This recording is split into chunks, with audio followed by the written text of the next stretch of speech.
Job లేక ఇబ్బంది పడుతున్నారా? అయితే మెడికల్ కోడింగ్ మీకు మంచి ఆప్షన్. వెంటనే కాల్ చేసి కోర్సులో జాయిన్ అవ్వండి. నమస్తే, welcome back to Suman TV. Present మనతో పాటు ఉన్నారు అనలిస్ట్ మందర్ కృష్ణారెడ్డి గారు. నమస్తే సార్. నమస్తే అమ్మా. సార్, ట్రంప్ అలర్ట్ చేస్తున్నాడు అందరినీ కూడా, కొత్త కొత్త రూల్స్ తీసుకొస్తున్నారు. అంటే ఇప్పుడు ఇంకా ఎయిర్పోర్ట్లో చెక్కింగ్స్ కానీ, మన పిల్లలు అక్కడ ఎవరైతే చదువుకోవడానికి ఎంఎస్ చేయడానికి వెళ్ళి ఉంటారో, అబ్రాడ్ ఎడ్యుకేషన్ కోసం వెళ్ళి ఉన్న వాళ్ళని కూడా చెక్కింగ్ చేయడం కానీ, సోషల్ మీడియా వెట్టింగే కానీ, ఇవన్నీ కూడా ఏంటంటే ఎయిర్పోర్ట్లో చెక్కింగ్ చేయడం చేస్తున్నారు. ఎవరైతే పార్ట్ టైం జాబ్స్ చేస్తున్నారో వీళ్ళందరినీ కూడా అలర్ట్ చేయడం వల్ల అంటే ముందు మన ఇక్కడి నుంచి వెళ్ళినటువంటి మన విద్యార్థుల ఫ్యూచర్ ఎలా ఉండబోతుంది? ట్రంప్ తీసుకునే నిర్ణయాలకి చెక్ ఉండదంటారా?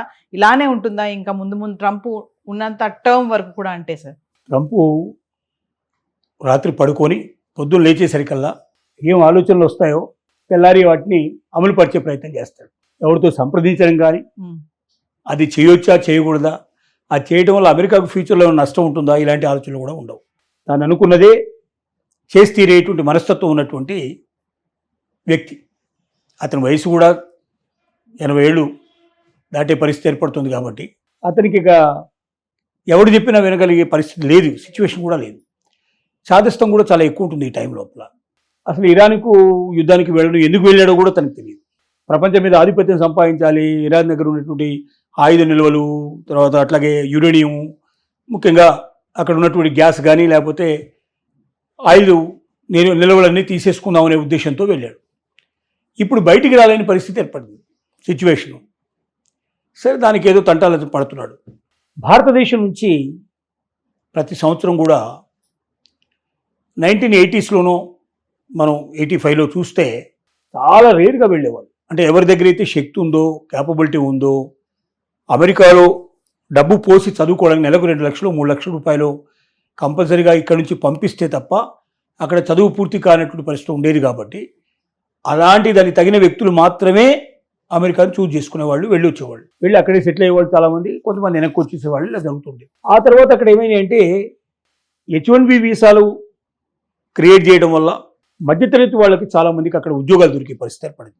అక్కడ సిచ్యువేషన్ అంతా స్టడీ చేస్తే రెస్టారెంట్సు, అక్కడ పెట్రోల్ బంకులు, బేబీ సిట్టర్సు, రకరకాలుగా చాలా ఉన్నాయి అక్కడ. వీటన్నిటికీ మ్యాన్ పవర్ కావాలి. ఈ మ్యాన్ పవరు అమెరికన్స్నే తీసుకొని మ్యాన్ పవర్ పెట్టుకోవచ్చు వాళ్ళు. కానీ ఇండియా నుంచి వెళ్ళిన వాళ్ళకన్నా 4 to 5 times ఎక్కువగా వాళ్ళకి జీతాలు ఇవ్వాల్సిన పరిస్థితి ఏర్పడుతుంది. నెంబర్ 1, ఎక్కువ పే చేయాలి. రెండోది, టైం టు టైం. ఆ 8 hours అంటే 8 hours కరెక్ట్గా ఏ టైం చెప్పాడో ఆ టైంకి అక్కడ ఉంటారు. టైం అయిపోయిన 1 second కూడా ఉండరు, వాళ్ళు వెంటనే బయటికి వెళ్ళిపోతారు. రెండోది, ఒబీడియన్స్. నేనేం చెప్పాలంటే అమెరికాలో ఒక పని మనిషి సర్వెంట్ మేడ్ ఉంటే ఆ సర్వెంట్కు మేడకు పొద్దున్నే మనం వెల్కమ్ చెప్పి ఇంట్లోకి తీసుకురావాలి. మనతో పాటుగా వాళ్ళకి టిఫిన్ ఇట్లా ఏమైనా ఉంటే అన్ని టీ కానీ టిఫిన్ కానీ సర్వ్ చేయాలి. ప్రతి పనికి వాళ్ళు చేసేదానికి ఛాన్స్ చెప్పాలి. ఆ రకంగా వాళ్ళని గౌరవిస్తూ వాళ్ళ మళ్ళీ కారులో వస్తారు, వాళ్ళు కారులో వెళ్ళిపోతారు, వాళ్ళు టాటా బై బై చెప్పి పంపించాలి వాళ్ళకి. అంటే మన ఇండియాలో సర్వెంట్ మేడ్స్ని మనం ఎట్లా చూస్తామో అమెరికాలో సర్వెంట్ మేడ్ ఎట్లా చూస్తారో తెలుస్తుంది. అంటే అమెరికన్ ఎంప్లాయీస్ రెస్పెక్టబుల్గా ఉంటారు. వాళ్ళకు ఖచ్చితంగా ఆ రెస్పెక్ట్ ఇవ్వకపోతే వాళ్ళు పనిచేయరు.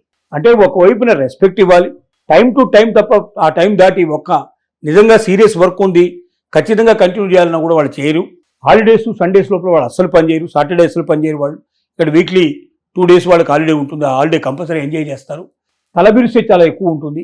బాస్కి ఎవరు పెద్ద వాల్యూ ఇచ్చేవాడు ఎవరు ఉండడు, హాయ్ అంటే హాయ్ అంటారు. ఇలాంటి అనేక రకాల కారణాల చేత ఇండియన్స్ నుంచి కానీ లేకపోతే వేరే కంట్రీస్ నుంచి వచ్చిన వాళ్ళని పెట్టుకుంటే ఈ తలనొప్పులన్నీ పోతాయి. 4-5 times మనకు మిగులుతుంది, డబ్బులు మిగులుతాయి. రెండు, ఎక్కువ టైం అయినా వాళ్ళతో పని చేయించుకోవచ్చు. హాలిడేస్, సండేస్లో కూడా వాళ్ళతో వర్క్ చేయించుకోవచ్చు, సాటర్డే కూడా చేయించుకోవచ్చు అనే భావంతో వీళ్ళను ఎంప్లాయ్మెంట్కి తీసుకోవడానికి కూడా సిద్ధపడ్డారు. అంటే మిడిల్ క్లాస్ వాళ్ళు కూడా భారతదేశం నుంచి తమ దగ్గర డబ్బు లేకపోయినా వాళ్ళు అమెరికా పోయి చదువుకొని అక్కడ ఏదో ఉద్యోగం చేసుకొని వాళ్ళకి వచ్చే డబ్బులతోటి వాళ్ళు ఫీజు గిట్లా కట్టేసుకొని చదువు పూర్తి చేసుకుని ఉద్యోగం కూడా సంపాదించి ఇక్కడికి డబ్బులు పంపించేటువంటి ఏర్పాటు చేస్తారని ఒక నమ్మకం కుదిరింది. లక్షలాది మంది స్టూడెంట్స్ వెళ్ళడం మొదలుపెట్టారు.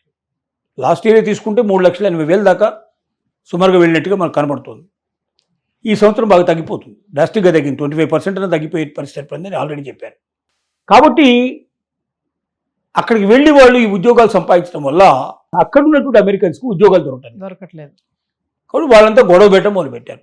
ట్రంప్ ఏం చెప్పాడు, నేను ఈసారి మళ్ళీ నెక్స్ట్ టైం నేను ప్రెసిడెంట్గా వచ్చినట్టయితే వలసదారులు ఎవరైతే ఉన్నారో వాళ్ళందరినీ ఈ దేశం నుంచి పంపించే ప్రయత్నం నేను చేస్తాను. ఇక్కడ ఉన్నట్టు అమెరికన్స్కి ఉద్యోగాలు దొరికేట్టుగా చేస్తాను, దానికి ఎన్ని రకాల అవకాశాలు ఉన్నాయి అన్ని రకాల అవకాశాలను ప్రయత్నం చేస్తాను, ఉపయోగించుకుంటానని చెప్పి ఆ రకంగా తీసుకున్నాడు, స్టెప్ తీసుకున్నాడు. చాలామందిని రెక్కలు విరిచేసేసి కట్టేసేసి తీసుకొచ్చి విమానాలు తీసుకొచ్చి ఆయా దేశాల్లో పడేసి కూడా పోయినారు. ఇప్పుడు ఎవరైనా వెళ్తే సామధాన బండోపాయలాగా ఎవరైనా వెళ్తే దానికి డబ్బులు కూడా ఇస్తాం, మీకే ఇస్తాం, మీ టికెట్ మేము ఫ్రీగా ఇస్తాం, మీకు పైపెచ్చు $1,100 అట్లా మీకు చేతికి ఇస్తాం, పంపిస్తామని కూడా ఇప్పుడు అనౌన్స్ చేసి ప్రయత్నం చేస్తున్నారు. మధ్యతరగతి వాళ్ళు ఏం చేసే పని ఏమిటంటే, అసలు అమెరికన్ రూల్స్ ప్రకారం ఏముంది, డబ్బున్న వాడే మా దేశానికి రండి, ఇక్కడ సంపాదించుకొని మీరు ఇక్కడ చదువుకోవడానికి రావద్దు, మీరు ఇంటి దగ్గర నుంచి తెచ్చుకొని ఇక్కడ కంప్లీట్ చేసుకుంటే అందుకు దానికి ఏం కండిషన్స్ పెట్టారు, బ్యాంకులో మీరు డబ్బు చూపించాలి, మీ అకౌంట్లో డబ్బు కనబడాలి, ఓ 50 లక్షలు ₹1 కోటి వరకు ఆయా స్టడీస్ని బట్టి వాటిని బట్టి ఎంత ఖర్చు అవుతుందో చేసుకొని ఆ మొత్తం స్టడీకి ఎంత ఖర్చు అవుతుందో అంత ఖర్చు మీ దగ్గర బ్యాంకులో రెడీగా ఉందా చూపించమని చెప్పి చెప్తున్నారు. మన వాళ్ళు ఏం చేశారు, మధ్యలో ఏజెన్సీస్ బయలుదేరాయి, మా డబ్బు దీంట్లో వేస్తాం, తీస్తాం, మీ దగ్గర చెక్ అది తీసుకుంటాం, మాకు చెప్పినటువంటి బ్యాంకులోనే మీరు అకౌంట్ ఓపెన్ చేయాలి, మా అనుమతి లేకుండా మీరు ఏం చేయడానికి వీల్లేదు. ఆ 2 డేసో 3 డేసో ఒక 1 వీకో మనం వెళ్ళి అక్కడ వాళ్ళ ఎంబసీలోకి వెళ్ళి ఎక్కడైతే మనకు ఈ సెంటర్స్ ఉన్నాయో సెంటర్స్లోకి వెళ్ళి అక్కడ మీకు వీసా మంజూరు అయ్యేదాకా మీకు ఓకే అయితే వెంటనే మేము మా డబ్బులు మేము తీసేసుకుంటాం, దానికి గాను ప్రతి రోజుకి ఇంత చొప్పున మీరు ఇవ్వాలి, టోటల్ అమౌంట్ ఇంత పే చేయాలి అని దానికి కూడా ఒక రకమైనటువంటి అగ్రిమెంట్ చేసేసుకొని ఆ రకంగా కూడా ఏజెన్సీలే డబ్బులు మన దాంట్లో వేసి వాళ్ళు తీసేసుకునే పత్రం కూడా ఏర్పాటు చేస్తున్నారు. సో చాలామంది వెళ్ళారు. ఇప్పుడు వాళ్ళందరినీ పట్టుకోవడానికి రకరకాల మార్గాలు అనుసరిస్తున్నారు. సోషల్ మీడియా వెట్టింగ్ అనేది మనం చూసాం. ఈ సోషల్ మీడియా వెట్టింగ్ ద్వారా దాన్ని జనరల్ చేసేయాలి, ప్రైవేట్గా ఉండే సోషల్ మీడియాని జనరల్ చేసేస్తే దానికి ఏం చేస్తారంటే వాళ్ళు మొత్తం టోటల్గా చెక్ చేస్తారు, ఎక్కడెక్కడైనా దీనికి సంబంధించిన ఇన్ఫర్మేషన్ ఉండే అవకాశాలు ఉంటాయి. కాబట్టి సహజంగా ఫ్రెండ్స్ తోటో వాళ్ళతో వీటితోటో ఎట్లా పోతున్నారు అమెరికా అంటే ఏముంది, ఏజెన్సీని పట్టుకున్నాను, పన్నెండు వాడు డబ్బులు వేస్తాడు, తీస్తాడు, మా నాన్న ఇది చేస్తాడు, ఇక్కడ నుంచి ఇది చేస్తున్నావు, అక్కడ నుంచి అన్ని వీడు చెప్పుకుంటారు కదా, సహజంగా చెప్పేటువంటి అన్ని కూడా బయటపడే అవకాశాలు ఉంటాయి. ఇవన్నీ వెట్టింగ్ లోపలికి బయటకు పడుతాయి. కాబట్టి వాళ్ళను క్షుణ్ణంగా పరిశీలించి వాళ్ళు అమెరికాలోకి అడుగుపెట్టడానికి అవకాశం ఇస్తున్నారు. అమెరికాలోకి అడుగుపెట్టిన తర్వాత కూడా ఏ రకమైన ఉద్యోగం చేయడానికి వీల్లేదు, గతంలో మీరు చేశారు ఇప్పుడు చేయడానికి వీల్లేదు, చేస్తే వెంటనే మిమ్మల్ని అడ్మిషన్ తీసి క్లాస్ చేసి పంపిస్తాం, మీరు కట్టిన డబ్బులు ₹1 కూడా మీకు రావు, ఇలాంటి కండిషన్స్ అన్ని పెడుతున్నారు. H-1B వీసా కూడా విపరీతమైనటువంటి కండిషన్స్ పెడుతున్నారు. అంటే వీలైనంత వరకు అవుట్ సోర్సింగ్లో పనికిరాని వాళ్ళందరినీ ఏ అవతల పంపించాలనేది వాళ్ళ ఉద్దేశం. ఇది ప్రస్తుతానికి జరుగుతున్న విషయం. ఏదేమైనప్పటికీ ట్రంప్ ఉన్నన్ని రోజులు ఈ సమస్య ఉండి తీరుతుంది. ట్రంప్ వెళితే కొత్తవాడు కూడా ట్రంప్ లాంటి వాడు రాకపోతే మళ్ళీ ఏమైనా ఇండియన్స్కి మంచి అవకాశాలు దొరుకుతాయి, లేకపోతే ఈ దేశంలోనే దానికి తగినట్టుగా అమెరికాలో దొరికేంత జీతం వాళ్ళు ఇక్కడ దొరికే అవకాశం ఉంది. అమెరికాలో ఉన్నట్టు అవకాశాలు ఇక్కడ కూడా దొరుకుతున్నాయి. కాబట్టి శక్తి ఉంటే మన దగ్గర, క్యాపబిలిటీ ఉంటే, మన ఎడ్యుకేషన్ కానీ మన నాలెడ్జ్ కానీ మనం బాగా పెంచుకుంటే మనం ఏ దేశాల్లో వెతుక్కుంటూ వెళ్లాల్సిన అక్కర్లేదు. భారతదేశానికి అన్ని దేశాలు వచ్చి పెట్టుబడి పెడుతున్నాయి ఇవాళ. కాబట్టి మన దేశంలోనే మనకు ఉద్యోగం దొరుకుతుంది. ఆ దమ్ము ధైర్యం లేనివాడు అమెరికా వెళ్ళినా ఇవాళ పరిస్థితి అంటే అక్కడి నుంచి కూడా గెంటేసే పరిస్థితులు ఉన్నాయి. కాబట్టి మనలో ఉన్నట్టు క్యాపబిలిటీ పెంచుకోవాల్సిందిగా ప్రతి స్టూడెంట్కి నేను విజ్ఞప్తి చేస్తున్నాను. Thank you.